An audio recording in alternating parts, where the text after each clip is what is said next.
روتاس نے لیزا کو احترام سے بٹھایا اور خود الگ ہٹ کر بیٹھنے لگا، لیکن لیزا نے اس کا بازو پکڑ لیا اور کھینچ کر اسے اپنے پاس بٹھا لیا۔ یہی نہیں بلکہ اس کی کمر میں ہاتھ ڈال دیا اور سخت کر دیا، پھر بے تکلفی کا ایک ایسا مظاہرہ کیا جو وہ انتھنوس کے ساتھ ہی کر سکتی اور کیا کرتی تھی۔ روتاس کو ایسی توقع نہیں تھی کہ وہ اس کے ساتھ اتنا زیادہ بے تکلف ہو جائے گی۔ لیزا نے بڑے ہی جذباتی لہجے میں ایک آدھ بات بھی کہہ دی، روتاس بچہ تو نہ تھا، اتنا واضح اشارہ سمجھ گیا، اور جب اس نے لیزا کے چہرے پر نظر ڈالی تو وہاں کچھ اور ہی تاثر تھا۔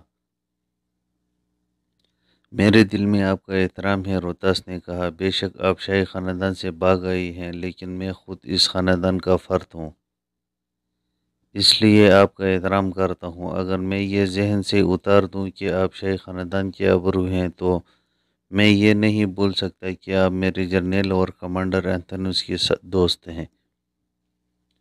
میں انتھنوس کی ملکیت نہیں ہوں، روتاس، لیزا نے کہا، اس وقت تم ہی میرے دوست ہو اور تم ہی میرے ساتھی ہو، مجھ سے دور ہٹنے کی کوشش نہ کرنا۔ اس وقت میں ہرقل کی بیوی بھی نہیں اور انتھنوس کے دوست بھی نہیں، اس وقت میں صرف لیزا ہوں، اور مجھے احترام سے بلانے کے بجائے پیار سے لیزا کہو۔ پھر یہ بھی سوچ لو لیزا، روتاس نے کہا، پادری ہر روز فتح کی دعا کرتا ہے اور ایک ہی بات دہراتا آتا ہے کہ ہم پر بیٹے بٹائے بہت بڑی آفت آن پڑی ہیں، جس سے نجات کا طریقہ صرف یہ ہے کہ گناہوں سے توبہ کرو اور کوئی گناہ نہ ہو۔ میں سراپا گناہ ہوں، لیزا نے کہا، ایران کے شاہی خاندان سے ایک بڑا ہی حسین گناہ بن کر ہرقل کے شاہی خاندان میں آئی تھی،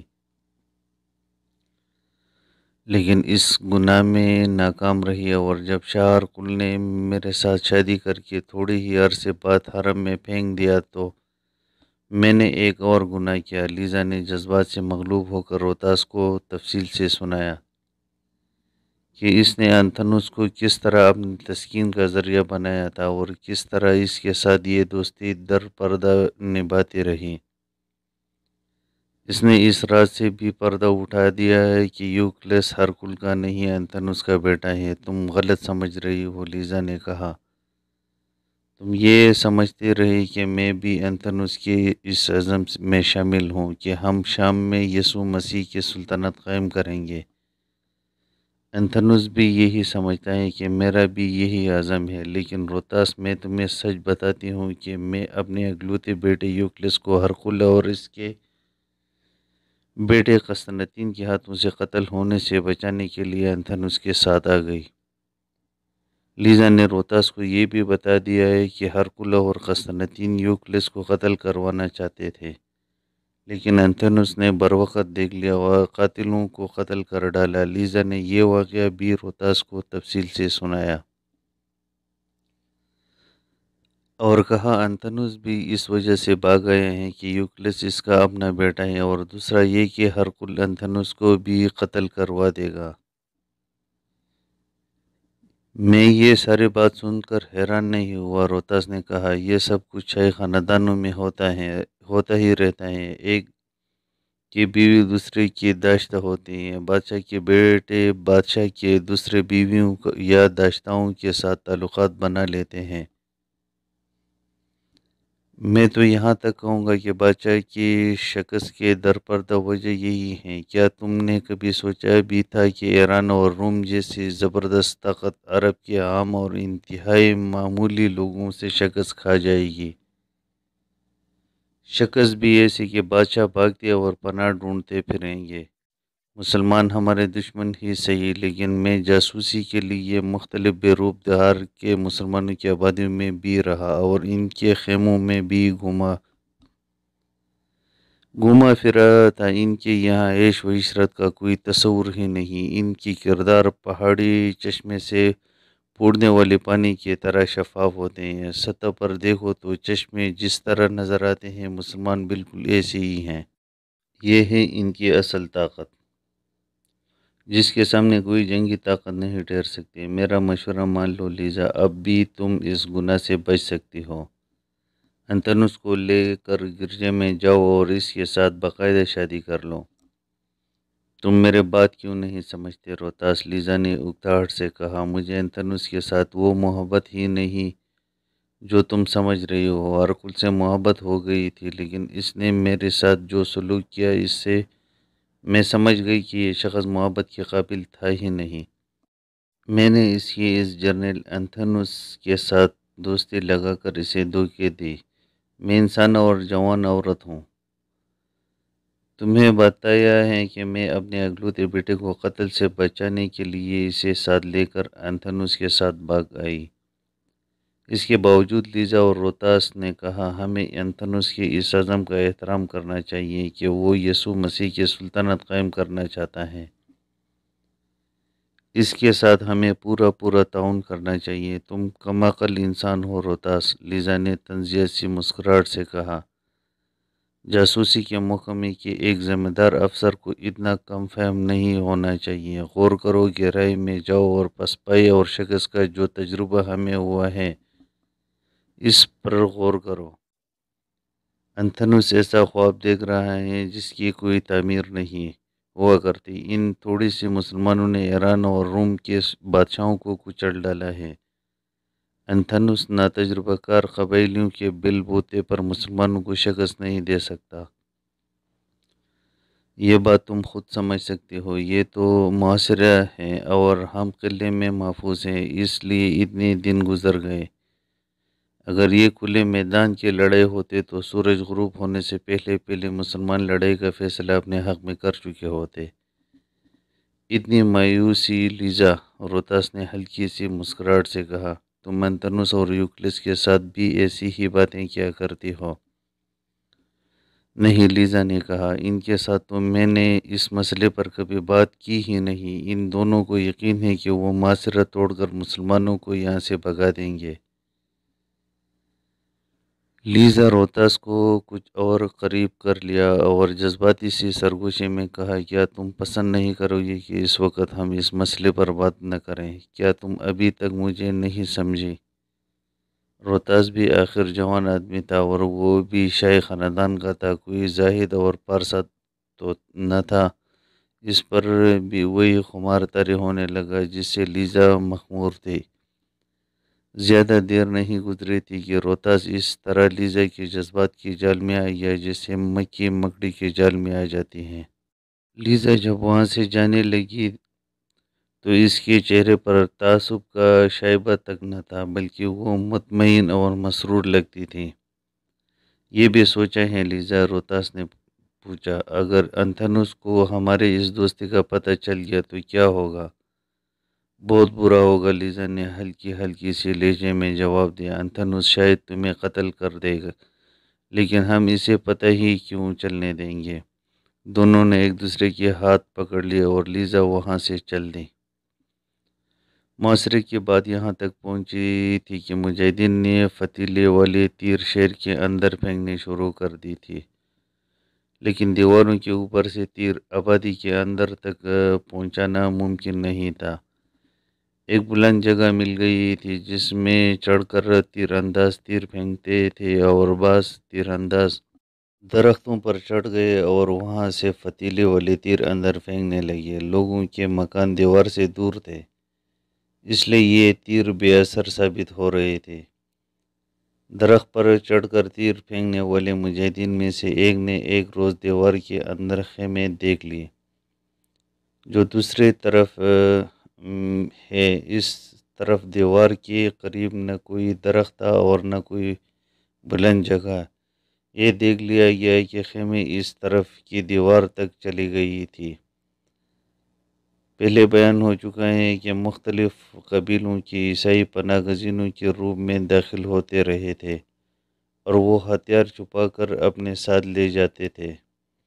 ان کی تعداد اتنی بڑھ گئی تھی کہ ان کے لیے ایک میدان میں خیمے لگانے انتظام بھی ان مسلمانوں نے کیا تھا جو شہر کا نظام اور دیگر امور کا خیال رکھتے تھے۔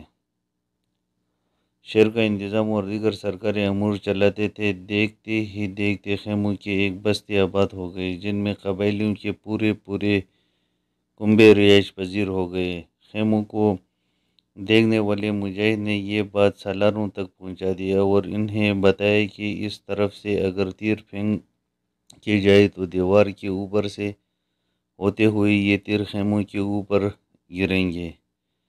خالد بن ولید اور ایاز بن غنم خود اس درخت تک گئے جس پر چڑھ کر اس مجاہد نے خیمے دیکھے تھے۔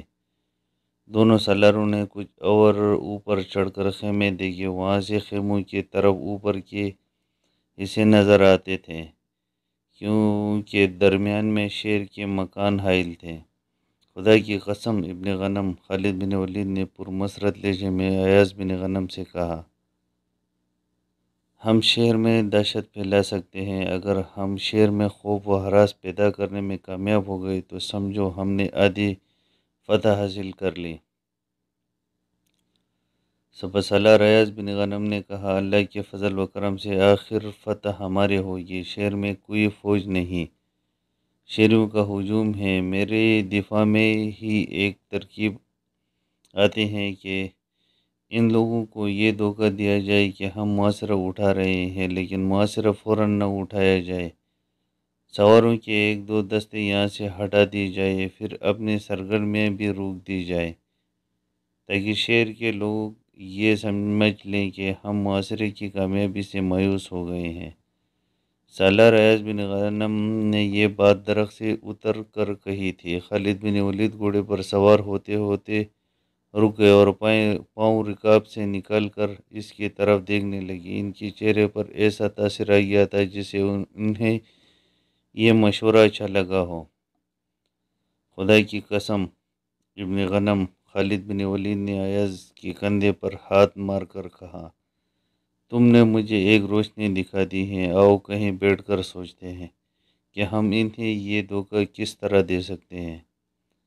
خالد بن ولید نے ایک کارروائی یہ کی کہ درختوں سے اور بلند جگہ سے تیر اندازوں کو ہٹا لیا اور انہیں اپنے ساتھ لے گئے۔ وہ جب شہر کی اس طرف پہنچے جس طرف خیمے تھے تو انہوں نے تیر اندازوں کو بتایا کہ اب وہ فتیلہ والے تیر کس طرح پھینکیں گے۔ آگ والے ان تیروں کی کمی نہیں تھی۔ تیر اندازوں کو دیوار سے اتنی دور کر دیا گیا جہاں تک دیوار سے آنے والے تیر ان تک نہیں پہنچ سکتے تھے۔ فتیلے والے تیر آ گئے اور تیر اندازوں نے کمانوں میں ڈال کر یہ تیر پھینکنے شروع کر دی۔ دو گھوڑا سوار تیر اندازوں نے یہ کارنامہ کر دکھایا کہ کسی بڑے کے حکم کے بغیر گھوڑوں کو ایڑ لگا دی اور دیوار کے قریب جا کر دوڑتے گھوڑوں سے تیر اندر پھینکنے شروع کر دی۔ دیوار سے ان پر تیروں کی بجھاڑ بھی کی گئی لیکن اللہ نے انہیں محفوظ رکھا، انہوں نے گھوڑے کہیں روکے نہیں۔ ان کی دیکھا دیکھی تھوڑے دیر بعد ایک یا دو گھوڑا سوار تیر انداز اپنے گھوڑے دوڑاتے اور دوڑاتے گھوڑوں سے اندر تیر پھینکے جاتے۔ دیوار سے جو تیر اندازی ہو رہی تھی وہ اور تیز اور شدید تر ہو گئی، اس میں سے بچ نکلنا بہت ہی مشکل تھا۔ تین چار گھوڑا سوار تیروں کا نشانہ بن گئے تو ایاز بن غنم نے باقی گھوڑا سواروں کو روک دیا کہ وہ اتنا خطرہ مول نہ لیں۔ کسی اور گھوڑا سوار تیر انداز کو دیوار کے قریب جانے کی ضرورت ہی نہ رہی کیونکہ دیوار پر جو عیسائی تیر انداز تیر پھینک رہے تھے ان میں سے کسی نے بڑے بلند آواز سے کہا کہ خیموں کو آگ لگ گئی ہے۔ اس گھبرائی ہوئی پکار کی تصدیق دوئے نے کر دی جو دیوار کی اوٹ سے اوپر اڑ آیا تھا اور اوپر ہی اوپر اڑتا چلا جا رہا تھا۔ یہ دھواں بڑی تیزی سے پھیلتا اور گھنا ہوتا جا رہا تھا۔ ان خیموں میں رہنے والوں کی چیخ و پکار باہر بھی سنائی دینے لگی۔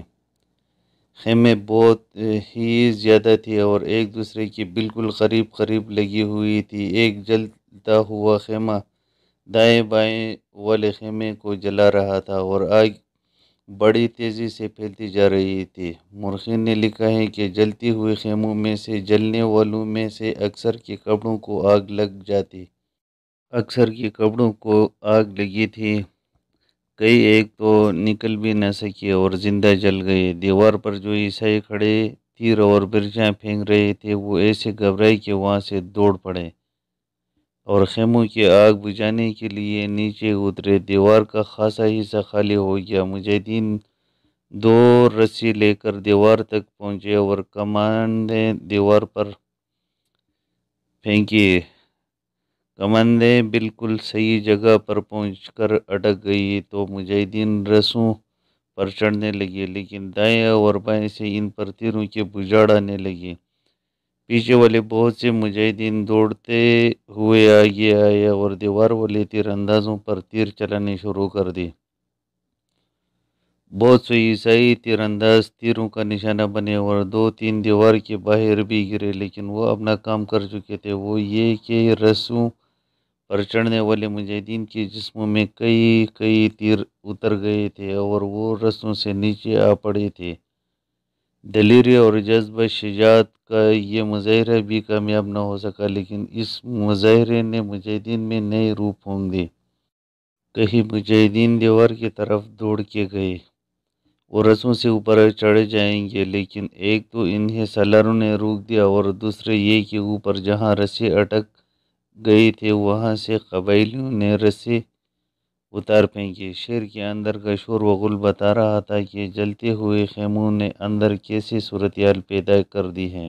وہ افراتفری پیدا ہو چکی تھی جو خالد بن ولید پیدا کرنا چاہتے تھے۔ انہوں نے اپنے تیر اندازوں کو پیچھے ہٹا لیا اور جو سوار دیوار کی طرف کچھ آگے بڑھ گئے تھے انہیں بھی واپس بلا لیا گیا۔ رات کے وقت مجاہدین کی ٹولیاں ایک دو دروازے تک پہنچ جاتی تھیں اور کلاڑیوں سے دروازے توڑنے کی کوشش کرتے تھے، لیکن اوپر سے تیر بھی آتے اور برچیاں بھی آتی تھیں۔ دشمن نے اوپر سے ان پر جلتے ہوئے مشعلیں بھی پھینکی تھیں، جن سے دو تین مجاہدین کے کپڑوں کو آگ لگ جانے سے جھلس گئے تھے۔